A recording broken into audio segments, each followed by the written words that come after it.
Hola, el día de hoy quiero inaugurar una nueva sección en el canal, en la cual veremos la verdad de algunos personajes ilustres mexicanos y sucesos históricos, de los cuales se nos ha hablado desde niños, que fueron batallas casi perfectas, llenas de patriotismo y heroísmo, de héroes, que se nos habla que fueron casi los Avengers mexicanos, que fueron personas casi perfectas y con una moral intachable, siempre a la defensa del pueblo, personas a las que no les importaba sacrificar su vida en defensa de la patria y la justicia, que hasta su último aliento fueron heroicos y valientes. Bueno, esto nos dicen los libros del gobierno y por lo tanto la mayoría de los mexicanos se lo cree. Y es por eso que el día de hoy les diré la verdad de Francisco I. Madero. Francisco Ignacio Indalecio o Ignacio con Y. El último fue puesto por el gobierno de Felipe Calderón en el 2010 y oficialmente ese es su nombre, aunque se sigue escribiendo con I para que la gente no piense que son dos personas y hagan memes de él y un tronco. Sí, hay personas muy estúpidas. Aunque otra vez está en el gobierno, sí, aunque no lo crean. Ahora como parte del logo oficial del gobierno federal, el apóstol de la democracia, según nuestro presidente Andrés Manuel, no fue el gran héroe revolucionario del cual se nos habla. Panchito pa' los compas fue un fifí del siglo XIX, miembro de una familia bastante rica que llegó a la Nueva España en el siglo XVI e instauró la primera casa vitivinícola, Casa Madero, que a día de hoy sigue vendiendo vino. Y sí, su familia sigue siendo muy rica. Gracias a la buena economía de su familia, él pudo estudiar negocios internacionales y administración de empresas en Francia y en la Universidad de Berkeley en Estados Unidos, por lo que representaba ya una generación de jóvenes con estudios universitarios que deseaban participar en la vida política del país, más o menos como los chairos del siglo XX, y deseaban simplemente quitar a los que estaban en el poder, mismos que como don Porfirio en su juventud habían estado contra Juárez, ya que si vemos la historia de México, tal y como nos dice el historiador Zunzunegui, todos los proyectos políticos que se han formulado en México, con excepción quizás de lo planteado por Lucas Alemán, Miramón y Maximiliano, los líderes conservadores, no han sido más que una constante: quítate tú para ponerme yo. Y sí, esto sigue hasta nuestros días. Bueno, sigamos con Madero, el cual ya es bien sabido por muchos, era espiritista, que esto fue lo que le dio ese impulso de justicia y esas ideas raras de ser el salvador de México, ya que era una doctrina muy liberal, práctica que había tomado popularidad en Europa y estaba empezando en América. Este no tomaba ninguna decisión sin consultar a los espíritus. Mediante la Ouija se dice que él trataba de conectar con Miguel Hidalgo, Morelos o Cuauhtémoc, para que estos le aconsejaran sobre cómo comandar la revolución. Aunque cuando lo dejaban en visto o quería algo más de este mundo, recurría con su hermano Gustavo o con su esposa, ya que ambos pues obviamente tenían ideas más sensatas. Aunque su plan de salvación nacional era simplemente quitar a Díaz, porque no tenía una visión del futuro. Pensaba que bajo el lema sufragio efectivo, no reelección, mismo que le copió a don Porfirio, el país iba a prosperar por arte de magia o por los espíritus del cielo.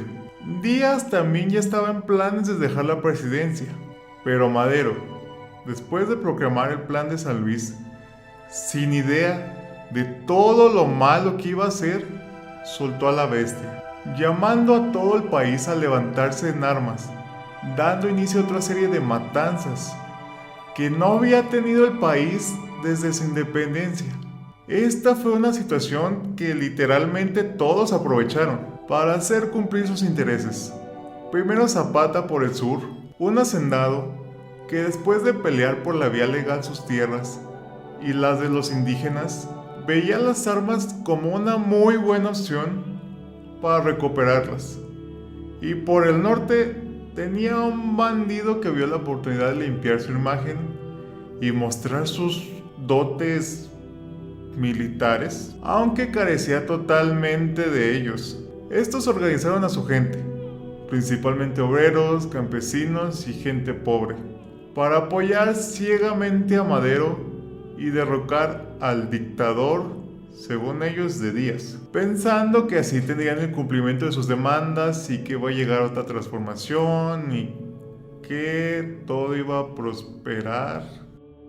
Madero tomó Ciudad Juárez, por no decir que la secuestró, ya que en ese tiempo era un simple pueblito fronterizo, y desde ahí exige la renuncia de Díaz. Y la verdadera razón por lo que hizo desde Ciudad Juárez fue que desde la frontera era más seguro, ya que su hermano le había conseguido fondos de Estados Unidos que financiarían su guerra y su campaña presidencial. Díaz, viejo y cansado del derramamiento de sangre en su nombre, y viendo cómo se acababa ferozmente su orden y progreso que había mantenido durante 30 años, decide exiliarse. Ya después llegó el día de las elecciones y por fin el inicio de la democracia, creo.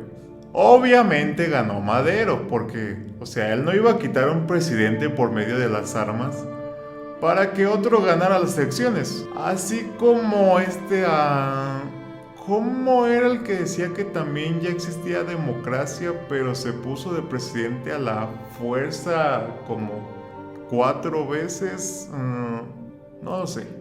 Después de que triunfa la revolución, no terminó ahí, ya que siguieron las luchas por el poder y las tierras. Lo mismo, pero ahora sin Díaz.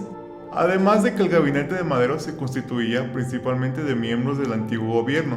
Así que puso en evidencia su falta de conocimiento en la política y en la guerra, ya que ¿a qué clase de persona se le ocurre trabajar con las personas a las que quisiste matar? Esto era algo completamente ilógico y por lo que su gobierno fracasó, ya que obviamente fue un acto suicida, ya que los porfiristas enojados por el derrocamiento de Díaz se encargaron de hacer su gobierno, ya que los porfiristas enojados por el derrocamiento de su jefe se encargaron de hacer que su gobierno fracasara internamente. Y lo que finalmente lo mató fue dejar toda su confianza en Victoriano Huerta, el cual lo traicionaría a partir del Tratado de Embajada, el cual los estadounidenses firmaron al ver que Madero no cumplía sus intereses, pero si no lo mataban los huertistas, lo iban a hacer los zapatistas o los villistas o literalmente cualquier persona que estuviera al lado de Madero intentaría matarlo, no solo por su netitud, sino por su falta de tacto, ya que México no tenía una política social para todos, ya que Madero, como adinerado desde niño, nunca le importaron los pobres, a pesar de que estos le depositaron toda su confianza y lo ayudaron a ser presidentes, ya que tampoco cumplía con su promesa de ayudarlos y de recuperar sus tierras y de darles más dinero, de ayudarlos en su trabajo a que no los explotaran. Literalmente, Madero no los ayudó en nada. Finalmente fue asesinado el 22 de febrero. Antes había pasado la escena trágica. Un golpe de estado del 9 al 18 de febrero, donde otros generales se levantaron con el ejército contra Madero, pero este no sabía qué pasaba, a pesar de que su hermano Gustavo le hizo saber que Huerta pactó con sus opositores y Huerta, que yo creo con una buena actuación, negó todo por completo, jurándole eterna gratitud y lealtad. Y Madero, muy estúpidamente, le creyó. Imaginen, le creyó más que a su propio hermano de sangre y que le había ayudado a llegar a ser presidente. Y eso a que, sumado al intento de captura el 9 de febrero en Palacio Nacional, junto al vicepresidente Pino Suárez, no tiene ninguna explicación de por qué Madero no le creyó a su hermano. Si ya lo habían intentado capturar, secuestrar, se estaban matando alrededor de su casa, y él pensaba que era simplemente una protesta de derechairos. Hasta la fecha no entendemos por qué confiaba tanto en Huerta. A lo mejor había algo más ahí. El 22, ya con Madero en la cárcel, su madre fue a visitarlo y ahí le avisó del asesinato de su hermano Gustavo. Algo que Madero sintió como su culpa, ya que sí fue su culpa. Ya en la noche de ese mismo día iba a ser supuestamente trasladado a la prisión de Lecumberri, pero él mismo sabía que no iba a llegar, ya que el general Felipe Ángeles le había advertido. Por eso Madero cuando se iba le dijo: adiós mi general, no volveré a verlo. Al llegar, el mayor de los rurales, Francisco Cárdenas, quien era quien supuestamente lo custodiaba, al llegar, el mayor de los rurales, Francisco Cárdenas, quien era quien supuestamente lo custodiaba, sacó un revólver y le dio 2 disparos en la cabeza, poniendo fin a la vida de Gustavo y Madero. Madero no era completamente malo, solo bastante inexperto y de muchas ideas extrañas que se sumaron a esos impulsos de grandeza que solo lo llevaron a la muerte. Y también él provocó otra guerra civil que duró 10 años.